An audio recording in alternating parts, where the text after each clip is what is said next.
The Baratza Encore ESP is finally here, but can it grind for both pour-overs and espresso?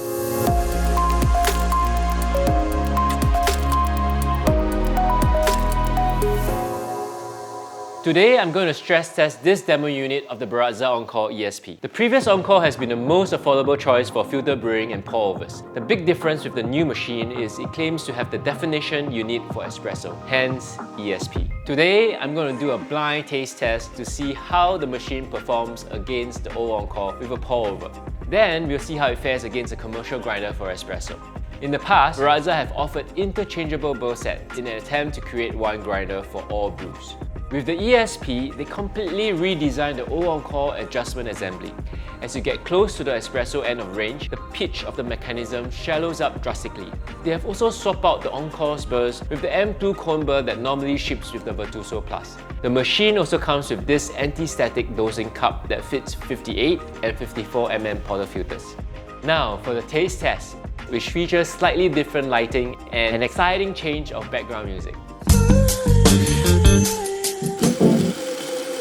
I'm joined today by Leon Lee from PPP Coffee. Leon, is your palate ready? Yes. The only meaningful taste tests are blind, so this test is going to be split into two parts. Part 1 is the pour-over test. For this test, we stand the ESP against the Encore.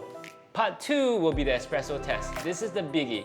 We're going to compare the ESP against a trusted Café machine, which will remain nameless to protect the innocent. So Leon, which coffee do you bring for us today? So for pour-over today, I brought the Suke Quto, and the espresso, I have the Terra Firma. Okay, while Leon and me cover our eyes, check out this grinding. To make sense of this, we have an invisible barista trying to dial in the two grinders to match the output as closely as possible. I think it's safe to look. Okay, we have two samples, the black cup and the green cup. One of them is ESP, the other is Encore.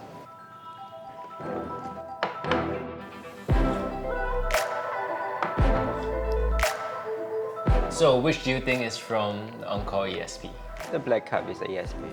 Why? It has a bit more body, it's sweeter.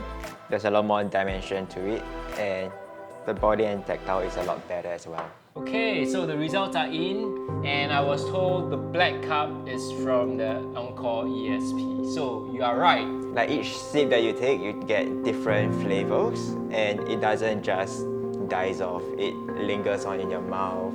It has that sweetness of that Suke Quto peach flavor notes, and it finishes off really nicely in the black tea. The grind size is quite similar, but as you can see, there seems to be more fines in this bed rather than the one that I brewed on. To be honest, it's a really very difficult test because there's so many variables. There's no way we can make sure that both the grind size are the same. The way we brew from the V60 is different, but I can say that both taste pretty good to me.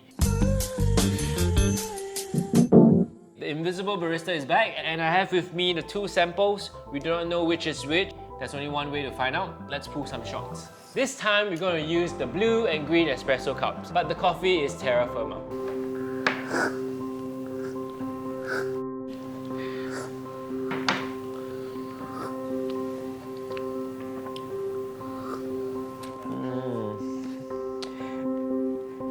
Honestly, comparing both, I can't tell you which is which. This is really hard. Harder than filter. Yeah. I think it's easier to say which one you prefer, the blue cup or the green cup. I would prefer the green cup. Yep. I also prefer the green cup. There's more acidity to it. But Not really. I drink until... honestly, the difference is very small. Okay, so here's the result. The blue cup is from the Encore ESP and the green cup is from a commercial grinder. In terms of price, this is probably cost 10 to 20% of what the commercial grinder costs. For home baristas, this is really very good. Yeah.